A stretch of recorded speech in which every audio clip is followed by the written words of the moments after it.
failure, or that word failure, actually can lead people to being more successful. And everyone that is successful has dealt with some level of failure, and it's always how they dealt with it that made them who they were. Hi there, I'm Marta Ruszczyńska, and I would like to welcome you to a new journey into the world of transformation. This isn't just another pep talk. This is the Reinvention game, the podcast about bold choices, fresh starts, and the power of transformation, where I will explore the crossroads where people take daring steps to redefine their future. I'm so happy to speak with Ganyah Goldstein, a wildlife biologist and traveler. Ganyah's story shows how, despite what others think of you, you should still strive to fulfill your dream, and that there are so many different ways to get to your dream destination. She was born in Jerusalem, grew up in California, and now she's in England and travels all around the world. Ganya is here to share with us how she found inner strength when others tried to put her down, and how she's thriving when fulfilling her dream. So welcome, Ganya. Thank you so much for joining me today. I'm so happy you found some time to join me on my podcast, and you have a pretty strong online presence, and your life looks absolutely like a dream. I'm so curious to learn more about what hurdles you had to jump over to get where you are today. Hi, Marta. Thank you so much for having me on the podcast. I'm quite honored to have a platform to be able to speak about my journey, and thank you for the kind words about my online presence and everything. And I'm really excited to kind of jump in today and talk about the journey in depth, because it's had challenges and, like you said, hurdles. So we'll definitely get into that. So thank you for having me. Awesome. Well, you are a wildlife biologist and a traveler, and working worldwide, conducting research and spreading love for animals. I would like to know where that love for nature come from. Yeah, that's a great question. And when I think about it, and I think about it more and more these days, I do think people are born with certain passions and fires already in their soul. And for me, I think I was born with this fire in my soul. However, growing up, there was moments that really sparked that and made me remember and reconnect to that. And I think because I was also growing up in the South by the ocean and the mountains, and I was raised as a very free child, I think I was able to connect to nature on a deep level. And one of my earliest memories is actually living next to a dolphin reef, and I had my third birthday there. So it was kind of those core memories as a kid that connects you. And I had that growing up.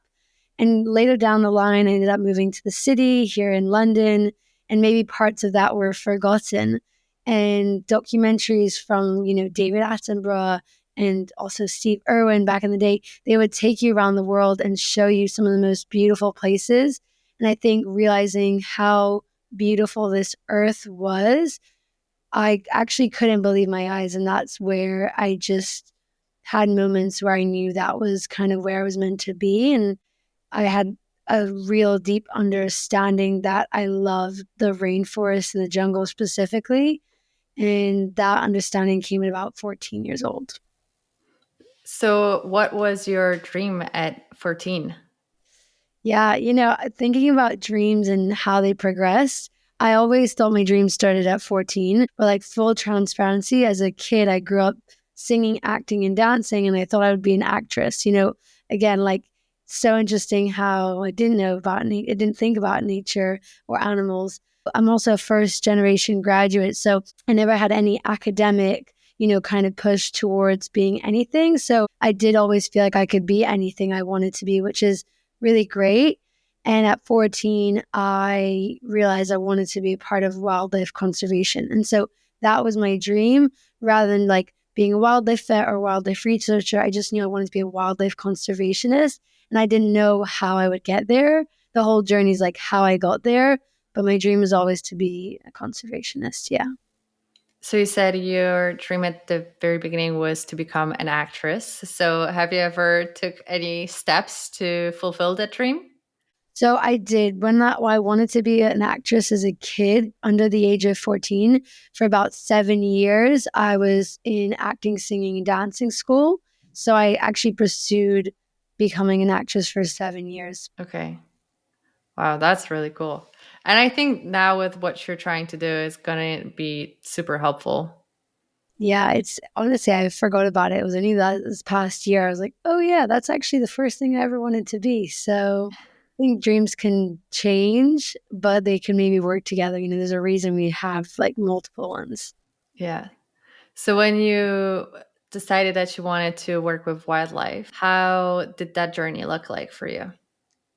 Wow, the journey I would say was a bit like up and down and around and just figuring it out. I would say I always had a clear idea of where it would be, and how that kind of came into fruition throughout my journey was different. So, like I said, I was a first generation graduate, which just meant like people around me didn't have any advice to really give me. So I would go to school and ask what was the best career steps to take to work with animals in general. And I was told I should become a vet if I want to work with animals. So I did a bit of digging and I found out you could become a vet, but with wildlife. So I decided then that I would do everything I could to become a wildlife vet. It was the only path I knew about.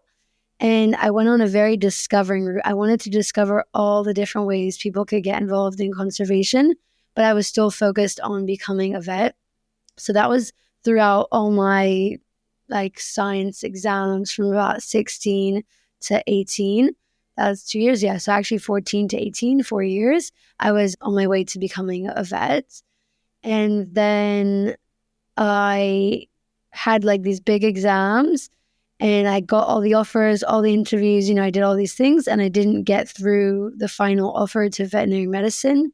And that's when I decided to take a gap year, and I decided to reapply still and do different parts of wildlife. So get involved with different aspects of wildlife conservation like I'd always dreamed of, and actually go to places I always dreamed of. So I went and volunteered in Costa Rica at a wildlife rescue center. I did a veterinary wildlife training program in South Africa. And then I went and traveled Israel freely.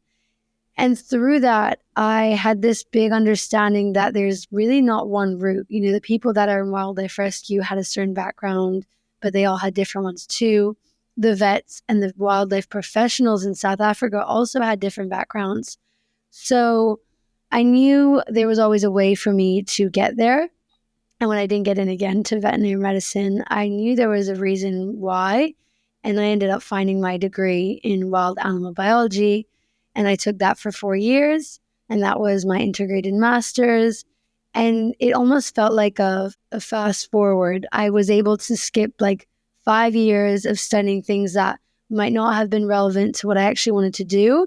And I was able just to start studying. So I did that for 4 years. And then I've been working since as a wildlife biologist. So why did you decide to take that gap year? Yeah, that gap year really came about from one of my dreams, not in a career perspective, was to go somewhere more wild, to go somewhere in Africa, to go somewhere in the world where there's incredible biodiversity and rainforests and the things I had only dreamt about. So part of my dream was actually witnessing these natural beauties that I was so scared I would never be able to see because of the threats.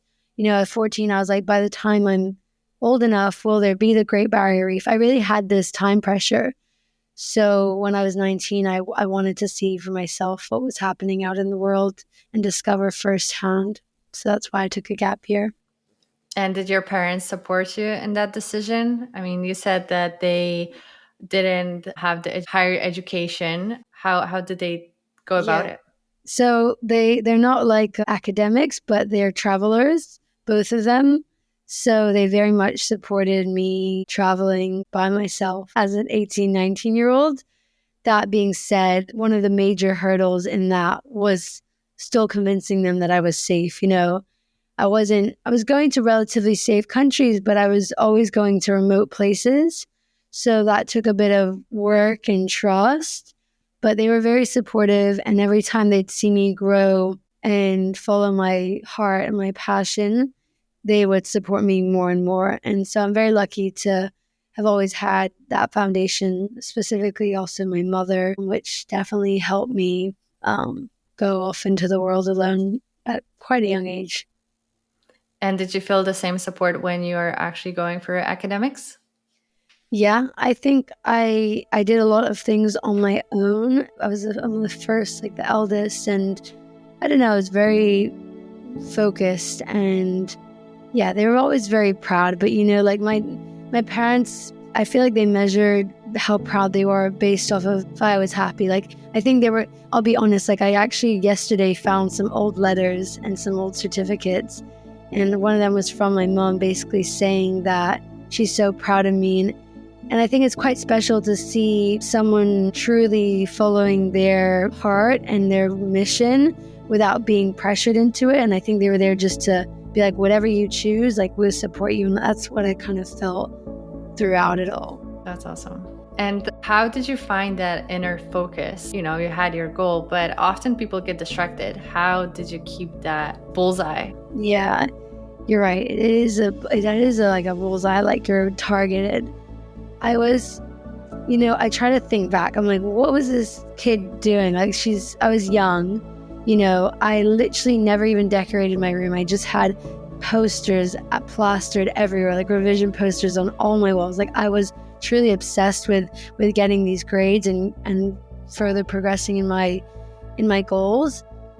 I think what kept me going was this visualization of me actually where I wanted to be, which was in a rainforest or in a jungle and with wildlife, like big animals. I could see it. And being able to actually visualize and see it and know that was like actually going to happen to me made the studying, made the exams, made the stress, made all of that less difficult because I knew it was for a reason. I think it can be hard for people to study and focus when they don't know why they're doing that. Like, why would I need to sit here and do 20 math past papers? Like for me, it was, I'm doing that because I need this grade so I can then do that and then I can go there. So having that goal and that visualization and like believing that is for you really can help you every day. And also, I think I was quite lucky to be able to discover what a productive morning routine is. And I think that can help a lot. So it's interesting because the notion of visualization and manifestation, it really came to life in a past few years. And how did you discover it yourself? Did it come naturally or did someone teach you? Yeah, I would say it came naturally. I just saw it for myself. It's only the past few years that I realized there's actually a technique like called visualization. I would just, take myself to that place and dream about it. I'm a daydreamer. I think Pisces are typically daydreamers. So I think just naturally my characteristic, I could like dream and visualize something, but it's a really powerful tool. And now I'm able to kind of curate it and like share that with people I do coaching with or the webinars. Because when you can see something, you feel a bit closer to it. So it is a powerful tool, and it's one that I think can be used to manifest or draw in your desires and dreams, especially if it's for a good purpose. And for someone who doesn't know visualization or it doesn't really come naturally to them, what advice would you give them? Yeah, that's a really great question. I would say actually having a guided visualization can be very helpful if it's your first time. And it's something I'm kind of working on creating, but it's where you create a safe space for yourself, whether that's lighting candles, a nice environment, sounds of nature, or wherever you are. Basically, starting with a safe environment for yourself to connect to yourself deeper, no distractions. And typically, you would close your eyes and start with some guided breath work and really calming yourself and letting your active thoughts kind of fade away. And then that's when the guidedness would be like I would be, or someone would be prompting you to start putting together a picture of a future dream for yourself, whether that's what you're doing, how you're feeling, what you can see, what you can feel. Are you at peace? Are you in like a high stress environment being like kick ass? Like all these things, it's unique. So I want people to really create that dream through unique visualizations rather than like, okay, I'm going to create it for you and this is what it looks like. So it's a unique idea and it can also be developed over time. And I also like to add in a layer of non-attachment. So yes, this might be what you see for yourself. For example, when I was younger, maybe I'd be a wildlife vet, but that non-attachment of knowing that everything is also going to be how it's meant to be. So you're doing that visualization to become the best version of yourself. But if something doesn't work out, it's also okay. Like everything you did up until that point was meant for you. And it's at that point of where you move forward and where the dream takes you next. So that's kind of how I would phrase it now, if it in short is. Nice. Awesome. Thanks. So you had very, very strong purpose and your dream was big and you really believed in it and believed in yourself. I can hear that you're talking about like the non-attachment part of the visualization. However, I think the exam that you failed, that the first one, it still did take a toll on you or not at all, thanks to the visualization. Yeah, it definitely did. And it can so happen. So one thing I will say, and if I could, it sounds really positive, being goal driven, being hardworking, high achieving.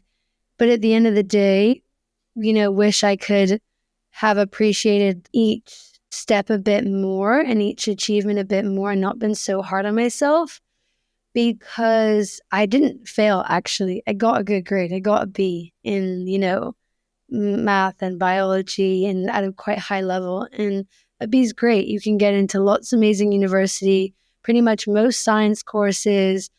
It's a great grade. And somehow I felt like I failed. And I think that's the crazy part. It was more the idea failed. And that was the hard part, like putting so much hard work into something and not feeling like you got that feeling you really wanted. So had I come to terms with it before, okay, what if, I don't think I visualized enough what happens if this doesn't happen. I think it was such a shock. So advice like for myself or someone else would be have big dreams and have big goals, but if something doesn't work out, like be prepared to go a slightly different path, and that's also okay. Because I wasn't prepared, it hit hard, yeah. So what did you do to deal with that hit? That's such a good question. So thank you for asking that. I did something really, I don't even know how I did this and why I did this, but basically I came home. Firstly, I saw my ex at the time. He gave me positive affirmations. Fine. He did great in his exams. I left him. I went home. And I ended up going on YouTube and watching these like super intense motivational videos with like millions of views. And they were just like with, that typical like, go get it. Like it was just a very strong, powerful video. And I watched so many of them. And the same thing I learned was that failure, or that word failure, actually can lead people to being more successful. And everyone that is successful has dealt with some level of failure. And it's always how they dealt with it that made them who they were. And in that moment, I got a new visualization, like, oh my gosh, when I'm going to create my dream, I'm actually going to be able to talk about this failure and it's not going to all been perfect. So it's just so funny we're talking about now because I realized in that moment that this was just a part of the story. And I think when you realize that each step is a part of the story and it might feel bad, it's also not. And I got through it that day. And because I was very, go get it. I just created a new idea of the new year, what ahead and what I would do. Stuff like that is really, really helpful. So the gap year you took, what was the most inspiring thing from it? I think it's a good question. What was the most inspiring part? I think it was bridging that connection between what I had studied about animals and wildlife and being able to actively apply it to better help animals. For example, through my academic pathway, I did extra online courses, and I did one all about a concept called One Health, which is that the environment, human health, and animal health is interconnected. And when I was working at a wildlife rescue center, I was still training and learning. I was young, I was 18. But because I had already studied something, I saw where things could be implemented and actually improved. And I spoke to the vet about it, and she said that I could help. And I wanted to create posters as reminders of people to do certain things in the center to protect the animals and protect themselves. And I would stay up really late and found all these extra wildlife books, and I would read them. And I think that was super inspiring to know that only at 18 years old, with such a strong passion, I don't have a degree yet or anything, you can still make a difference. And that's what I think gave me also some confidence in myself, that you can apply knowledge out there. And that's a really amazing feeling. So, why did you decide to retake the exam? Because I'm crazy. Literally, I don't know. I just thought about it and I was like, I know the content. I know it. I found exams really, really stressful. And I also think possibly I could have been given extra time or been allowed to use a laptop for other reasons that I thought I wasn't checked in on. So I thought I know the content. It was the exam.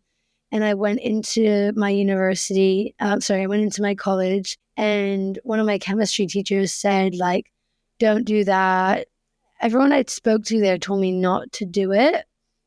And I kind of didn't like that. I remember the career advisor saying, give up, basically telling me to give up. And I really hated that I was being told to give up when I came in so strong. I went into the school the next day being like, all right, what's the plan of action? What is it? Help me. And they were like, yeah, just take a clearance, do something different. And I just found that really negative. And I didn't want to give up at that point. I was like, let me try one more time.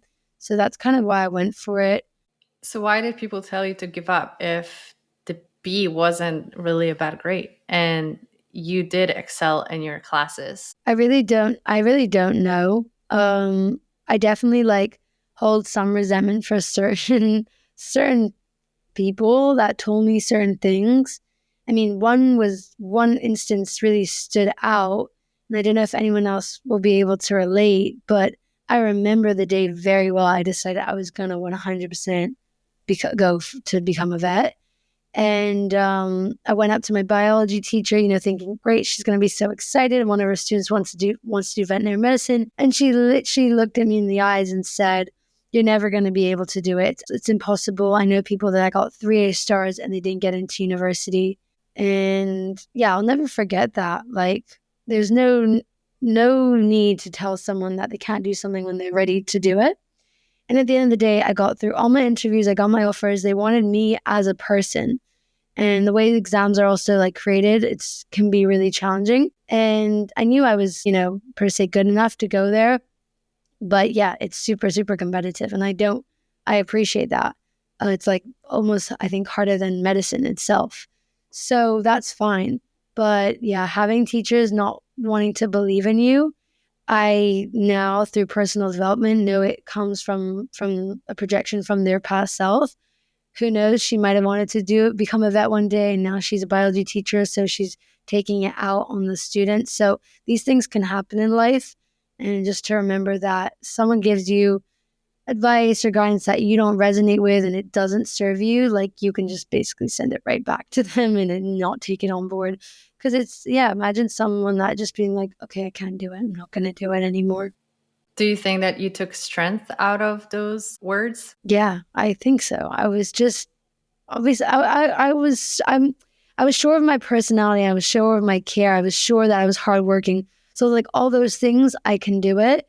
And if they don't want to believe in me, fine. I cannot wait to tell them. And I remember when I did get my offers into veterinary medicine, the teacher had left, but a girl I knew was being tutored by her. So I said, can you please let Miss know that Ganya's got an offer into veterinary medicine? So she did find out that I did get an offer. And yeah, it was pretty rewarding. Good for you. Literally, so funny. School, but I had some good teachers. Some teachers really also changed the trajectory of my life in a good way. And I think that's amazing. Yeah. So what did you do after your second exam, and how that exam go for you? I'll be so honest. I feel like I've fully blurred it out of my memory. I don't talk about it much. I feel like most people don't know. I just created a blur around it. All I remember is being in my gap year, the end of my gap year. I was alone in Australia, the other side of the world from my family and friends, opening the results and seeing I also didn't make it again. And at that point, that was like pure devastation and pure relief. The amount of stress I went through, I realized I didn't need that level of stress to have a good life and fulfill my purpose. It wasn't for me. Of course, there's other people doing veterinary medicine and they're great and they're not super stressed and they're just like, they've just got something that's for that career and I fully respect them. But for me, I have this really deep passion. I have this voice I want to share. And maybe veterinary wasn't that path for me. And I really had to remind myself while I was like crying and everything that it was not my goal to be a vet at a clinic. It was to be a part of wildlife conservation. And so my mother helped me over the phone in the middle of the night for her finding courses. And yeah, it was kind of a blessing to find my degree that I ended up doing. But yeah, the exams I do not remember. I just remember that day very well. So do you think you were able to shift your dream, your path, because of the purpose? Because the purpose basically stayed the same, right? Yeah, exactly. The purpose did stay the same. Yeah. The purpose stayed the same. And I find with something really interesting is that sometimes you can know what your purpose is, maybe, but you don't know how you're going to get there. Like, or you can know where you want to go and not really sure what you're like. You might not have all the pieces to the puzzle. So I think that's what kind of happened for me. But I did have a lot of trust in myself and my future that things would work out. And even with that, even with things working out, even with like the past few years have been incredible and I can't even believe where I'm at, I still have challenges daily, you know, and it's just a part of life as well. Your journey, now that you change your degree, you're in completely different path. So how did that go for you, and where did it take you? So, really interestingly enough, in the UK, we have A-level exams. It's when you're 18, you take 3 or 4 subjects. I did math, biology, and chemistry, but I also did an extra qualification, and it was something called an extended project qualification, where you did a project, which was actually a research project of your choice. And looking back, that was really the link between that part of my academic journey and my university academic journey, because I loved creating my own research project. I didn't know, again, I had no idea people were researchers. I just didn't know that was a thing. So I was just doing this project thinking, okay, this is what I'm doing now. And I remember we were able to choose our own topics, and I did it on how humans impact the rates of cancer in wildlife and domestic animals. Don't ask me how I came up with it. I just did. And it was so fascinating because I actually was looking at different human impacts. And one of them was on how like household chemicals that are sprayed on surfaces can affect cats because they're constantly licking surfaces, licking their paws. And that year that I was doing that paper, the Royal Veterinary College, which then became, that was my university I went to, had recently published a paper on how they found this chemical in brain tumors in cats, which is horrific. But it was so crazy. It was the first time I realized, oh my God, there's people discovering things now that I'm interested in now. So actually looking back, I think I always had such a passion for wildlife research. And then I ended up going to that university, and I love being a researcher. It's something that I'm super passionate about now, and I didn't even know I was back then. So you're a wildlife researcher now. You've conducted studies in Borneo, hmm Uganda. Am I missing anything? I also did one Morocco? with Morocco and elephants, captive elephants. Which one was the most life changing for you? Probably Borneo. And Yeah, why? Borneo is the best because, like I said at the beginning, I really dreamt of wild places. And when I was 14 and I was watching different David Attenborough documentaries and seeing things, I'll never forget seeing this like overview shot of this like vast, vast rainforest. and being like, where is that on earth? Where do we have that much jungle and dense, unstopped forest? And I did some research into the program and everything, and I found out it was this huge island called Borneo.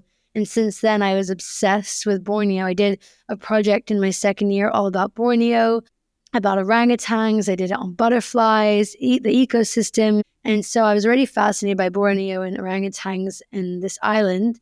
And I knew I wanted to be a part of like protecting it. So when the kind of stars aligned and I went to not only Borneo, which was a dream, but also the most remote place I've ever been in my life, that was two dreams coming true. And then I was able to also be a scientist there, was, yeah, a pretty life-changing feeling. So you spend quite a bit of time just observing animals. Do you have any lessons that you learned from those creatures that you've observed?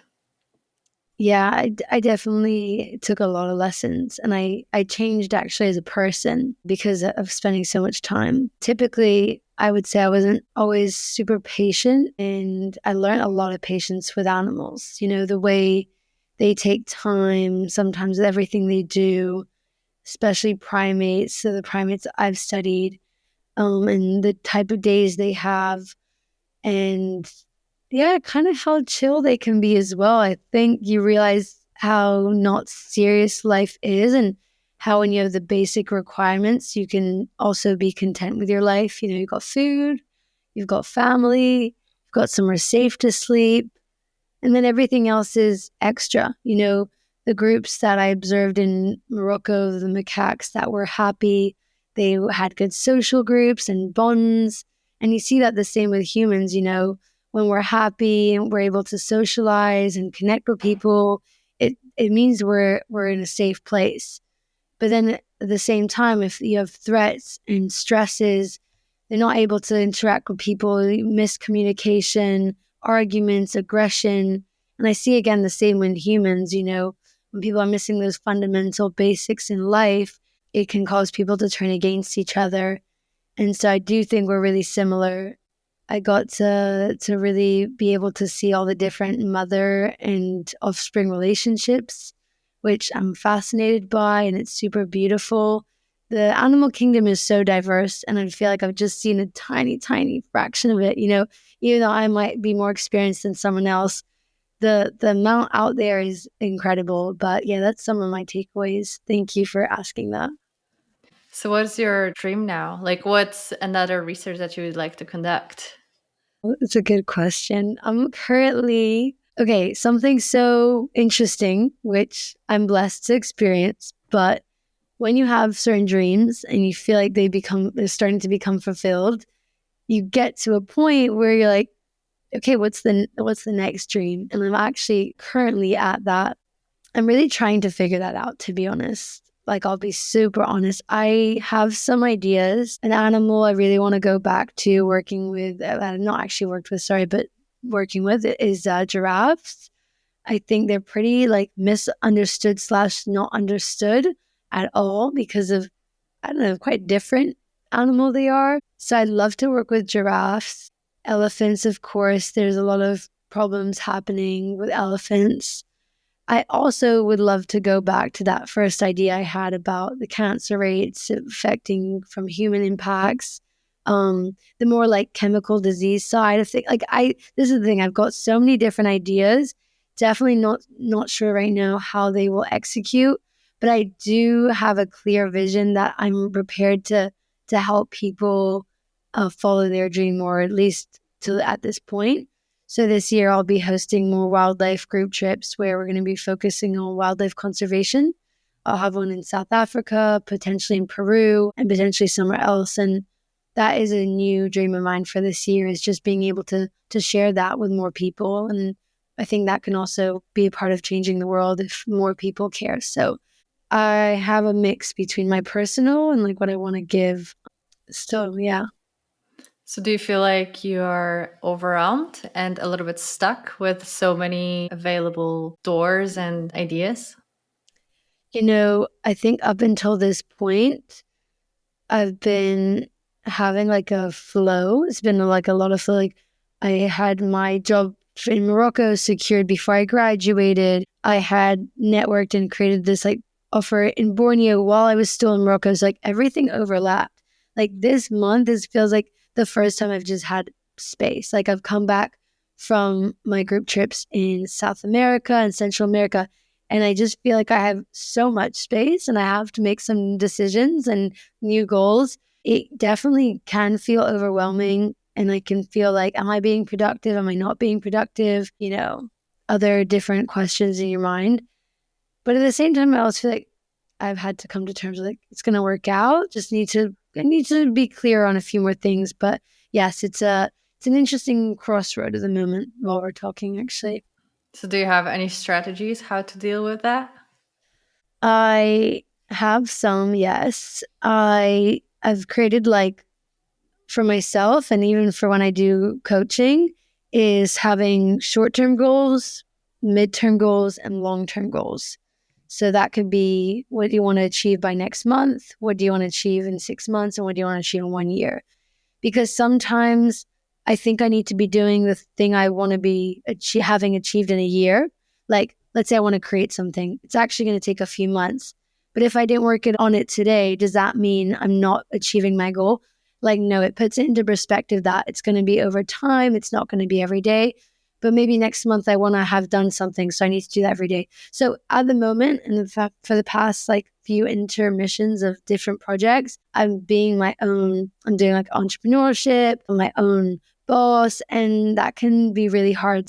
I've learned to, have a good planner, have a good space to go and work.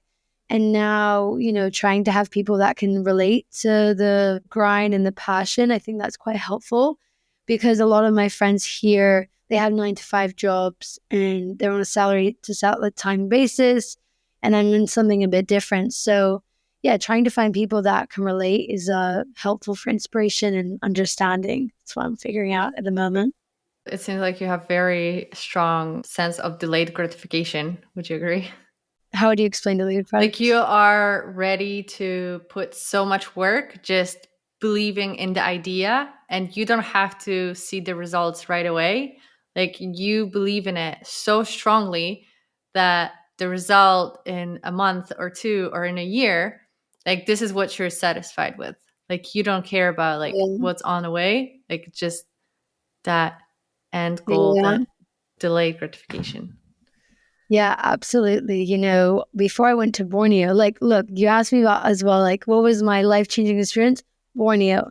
The 3 months up to Borneo was a really not fun time. Like, I was figuring out I mean, it was great because I was also developing my business with like my coaching and the webinars and my online presence. But at the same time, I was also doing a lot of paperwork to be able to go research in Borneo. And just, I spent days doing all this different stuff that was really not fun and super stressful. And, maybe it didn't need to be, or it could be less. But to me, it's just to show that you can't really have all the high moments without putting something in or something not go. I don't know. It's almost like I see it as a yin yang. Like if I'm going to put in all the hard hours now, like it will be beneficial in the future. But the biggest lesson I've learned is just staying present in it all and actually enjoying that. Like enjoying even this more mundane life and being content with it. I don't like to just always every day needs to be like high. I just want to feel like good every day in myself rather than being like upset if I'm not like at a peak moment in my life because we can't always be. It's not what happens typically. Okay. For anyone who might be listening and feeling like they're at the end of their road in their career or dream, what would you say to them?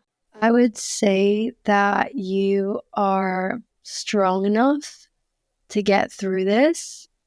You are passionate enough to get through it, and everything that is meant for you will be if you keep going, keep thriving, keep setting new goals, have someone to lean on, share your feelings always, don't bottle it up. And even though it's not the moment that you thought you'd ever be in, try to reflect and be grateful everything you did get from it.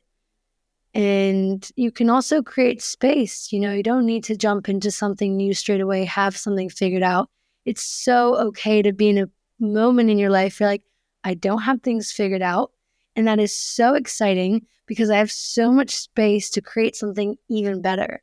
And space allows you to create, and being grateful to recreate, because hopefully it'll be even better and you'll come back even stronger. And to believe in yourself. I believe in you. Marta believes in you. And that's what I would say. Nice. Thank you so much. And so that feeling of uncertainty, right? Like you don't know what's happening. Like how would you deal with that? Yeah. Uncertainty is a hard feeling for sure. And I think people can definitely relate that and connect it to anxiety. And so I think practicing gratitude every day for what you do know you have in that moment will help you to not anticipate the future too much and not need to know what's about to happen. So I know that the hardest days I've had in my life, I've called my mother and she's been like, okay, like let's think about all the things you are really grateful for in your life.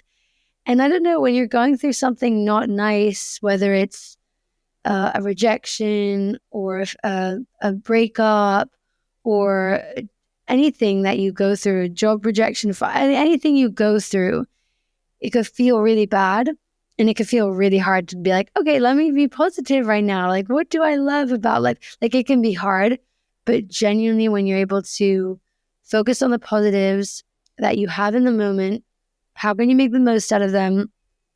And how can you keep doing step by step something towards your future? A level of trust, whether it's in God, whether it's in the universe, whether it's in spirit, whether it's yourself, a level of trust and faith will help through that uncertainty, and hopefully just make sure to take signs and listen to them. So you might not know the futures, but someone's just messaged you about this. Oh, that's a good sign. Like, I don't know what's going to happen, but making sure you're aware of the steps that are happening and you're not just going through life too fast can definitely help with that. It's a beautiful practice.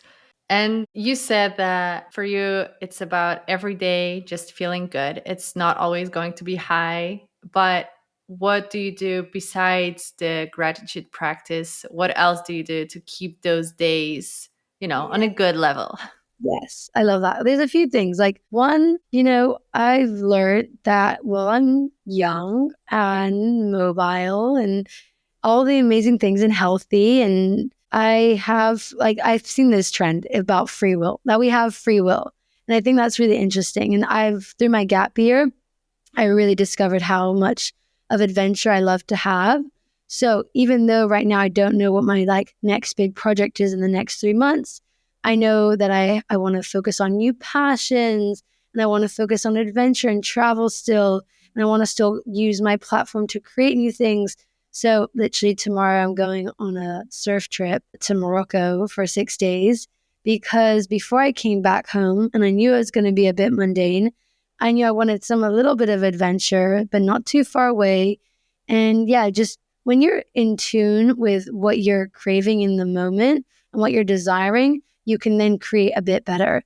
When I'm away and I know that I want to have more sleep and I want to have better home cooked meals, then I'll be like, okay, I'm going to go home and I'm going to focus on that. And that's going to make me really happy, because when you're on the road, you might not get those moments.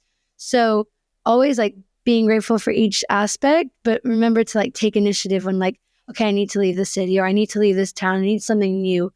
I like new things. I think it's fun. So just being able to have little moments that inspire you, whether it's taking up a new passion or going to a new place, I think can help. And then, like we mentioned before, daily gratitude for what you have. And here I have a lot of my family, and I'm grateful for that. So that keeps me pretty happy every day. Nice. And what advice would you give to someone who's trying to find their purpose now? Yeah, I think it's great. I'm honestly going to create something about that in the future, so keep an eye out. But one advice I would give, and I actually gave this to talking to someone in El Salvador, he wasn't sure, and we got into a deep conversation about it. And I asked him, because he said like, oh, maybe I'll become a doctor. And I couldn't, I'll be honest, I couldn't really see him as a doctor. He's like this surfer, like really, I just didn't see that. But he said, I don't know, that's what I heard. I heard it's good pay. And he was giving me some reasons that were not exciting to him or myself. And I said, what instead of what do you want to do, like profession wise, how do you want to feel? What do you want to give? What is it? And he thought about it, and you can think about it as two, taking away the aspect of money and fear and limitations, and just coming up with a simple feeling of how you want to feel. And also with purpose. And it's a lot about how we can give to this world at the end of the day. We're creatures of kindness as well. At the end of the day, it makes us full. Everyone knows that when you do something nice for someone else, it makes you more full. So if we had a world where people also focused on how they can help each other, how they can help nature, whatever your niche is, that can make you feel more fulfilled in your purpose. So he mentioned about, he's really passionate about mental health and helping school kids through that. And yes, he might be able to create an amazing business around that one day. But for now, that could be a part of his purpose. Alongside it, he could still go to university, do this. But I think people have to remember, like, yes, my purpose here is my career and it's a part of it. But there's also other things on the side. So knowing that your purpose can also go alongside of your job, doesn't necessarily have to be your job, and just think about what you want to give to the world. And that's where I would start. Thank you. So I want to basically ask you about the reinvention from being the veterinarian or wanting to be a veterinarian to working with wildlife and being a traveler. How did that transition look like? Yeah, that's a good question. I think the transition really came from how comfortable I felt in like more wild places and with animals. It came from, yeah, just being like good out in the field. And I realized I was very good at like, taking initiative in certain situations and like, yeah, just being out there in the wild. And with veterinary, you got to be working in the clinic also a lot of the time. And I didn't really see myself interacting with owners and being stuck indoors. So I really was able to see that I was better off in another circumstance. And that helped me to, like, let's say, quote unquote, reinvent myself because I just saw that it was more aligned to who I was. I also discovered I love discovering and sharing, and I think and exploring. Through my gap year, it allowed me, like the experiences I took on, one were work experience and on a professional level, like really good milestones. But on a personal, it felt freeing from like systems and societies. And, a lot of things I did, like you save up and you pay beforehand back when I was 18, and then when you're out there, there's nothing you're paying for. And I actually loved the feeling of money my purpose every day was to wake up, eat, do some yoga. I started doing yoga, caring for the animals, connecting with people, caring for the animals again, and going to sleep. And I didn't need to go shopping or buy this. Like, I just love the simpler way of life. And so with this new career path of like wildlife research, I don't know, it offered some lifestyles that were more simple, remote, and can be hard, but I loved it. So that was what I discovered. For someone who doesn't have a dream of becoming a wildlife biologist, or someone who is not really into biology and it's not their career, they're in corporate, like, would you encourage them to take a break and go for a trip to work with wildlife and volunteer? Yes, absolutely. That's actually my goal this year, is to allow people and show people that no matter what, you can stop what you're doing and go somewhere you've never been and connect with nature like you've never connected before, connect with animals, see things you've never even dreamt of seeing, and sparking that care and love and value. And I want to be able to offer that to people. And that's why this year I'm really focusing on group trips. And if anyone is interested, that is something that I'm there to offer, because at the end of the day, I think wildlife conservation is an amazing, amazing feat.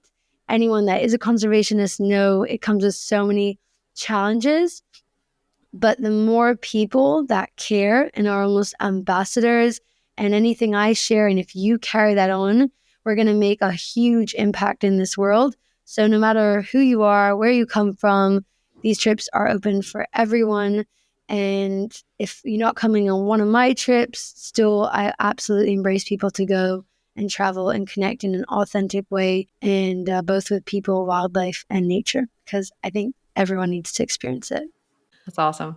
Well, Yeah. thank you so, so much. It was so awesome to learn from you and listen to your life story and your experiences. You have so much more experiences ahead of you. And I can't wait to watch you grow. And I just, want to give you an opportunity to share with the listeners where they can find you and your services. And you said you're coaching. So please share. Perfect. Well, thank you so much for having me today and asking such deep and meaningful questions that will be able to help anyone out there, hopefully. So my Instagram handle is at Garden of Ganya.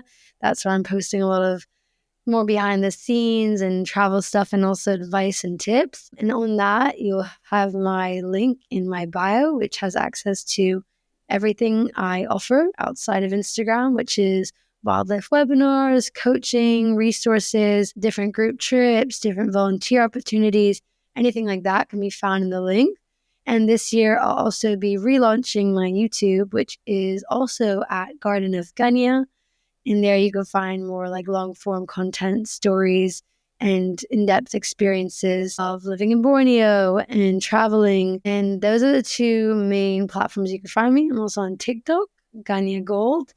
And I would say those three are great to contact me. Awesome.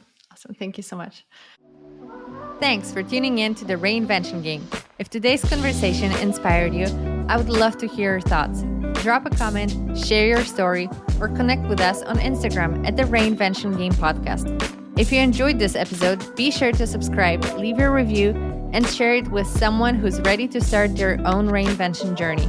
Until next time, stay inspired and keep reinventing yourself.